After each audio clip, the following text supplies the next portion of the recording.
Hello. Thanks for joining me. Thanks for giving me a couple minutes of your time. I hope you're off to a good start to your week. Starting by the start of the week, I read a post by Jim Bianco from Bianco Research, and he was talking about just what a crazy start to the year it's been. And in his post, he goes, "Look, this year we have tariffs, roiling the markets. Last week we had DeepSeek, the Chinese AI, as well as plane crashes. The week before that, 2 weeks ago, we had the presidential inauguration. 3 weeks ago, we had the LA wildfires. And 4 weeks ago, we had the New Orleans terrorist attacks."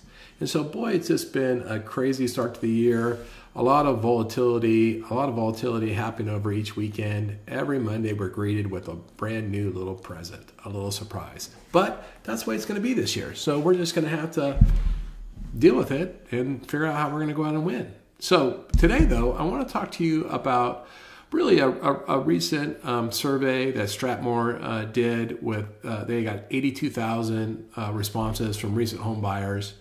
And in the survey, one of the things they question is, how did you source your mortgage loan officer? And while that data is behind a giant paywall, which I don't have access to, however, Mike DelPrete featured it in an article today where he really kind of talked about the importance of offline person-to-person relationships. And what he said in his articles, he said, look, a lot of times company and people get seduced by, buying leads, online leads, but they represent a very small fraction of our business flow, of our lead flow. In fact, 87% of home buyers that were surveyed by Strathmore said that they were either sourced their mortgage professional through their real estate agent or through an existing relationship with their lender, right?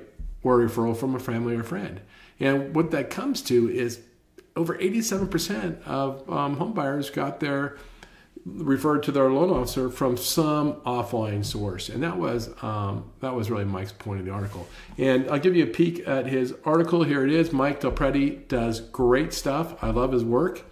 I also like watching him speak. He's a dynamic speaker, brings a lot of energy to the stage. But that's actually not what I want to talk about, and nor is what Mike said in his article what caught my attention. So here's the actual data.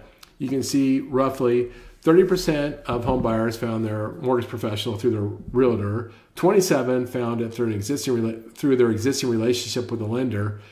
It's important to understand existing relationship with the lender is different than existing relationship with their loan officer, right? So they might have been banking with Chase, they got their first loan with Chase, then they went back to Chase.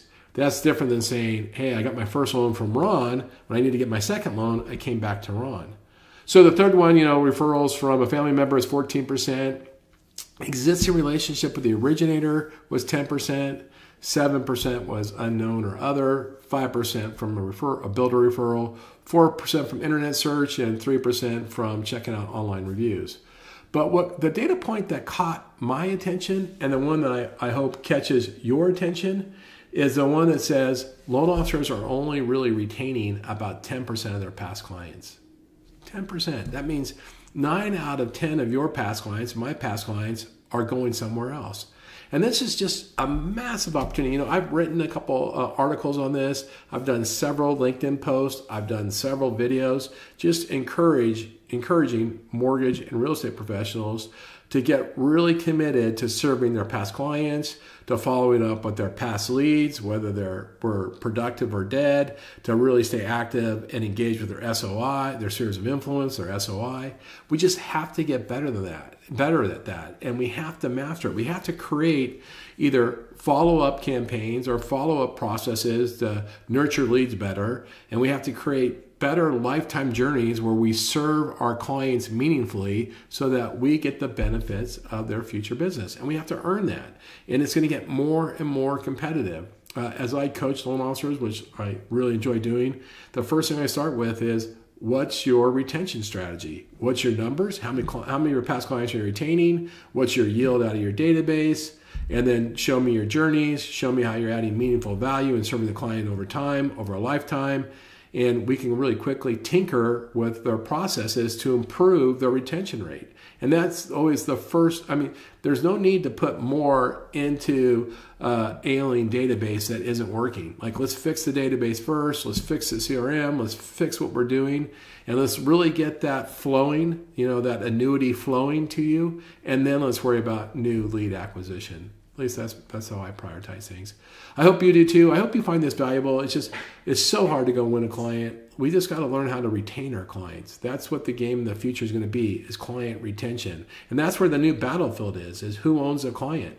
Historically, I want to believe I own my past clients, but it's harder than ever. I got to earn that every day. I got to bring meaningful value. I got to be timely to serve them, and all those type of things. So I did a LinkedIn post on this today. You can check it out, my LinkedIn post. I will put a link to Mike's article below. I recommend subscribing to his newsletter. He does great stuff. And if you can see him speak, go see him speak. I also put links in my LinkedIn to the same thing, so check me out on LinkedIn. I appreciate you giving me a few minutes of your time. I appreciate you. I look forward to talking with you again tomorrow. Have a great day. Thanks so much.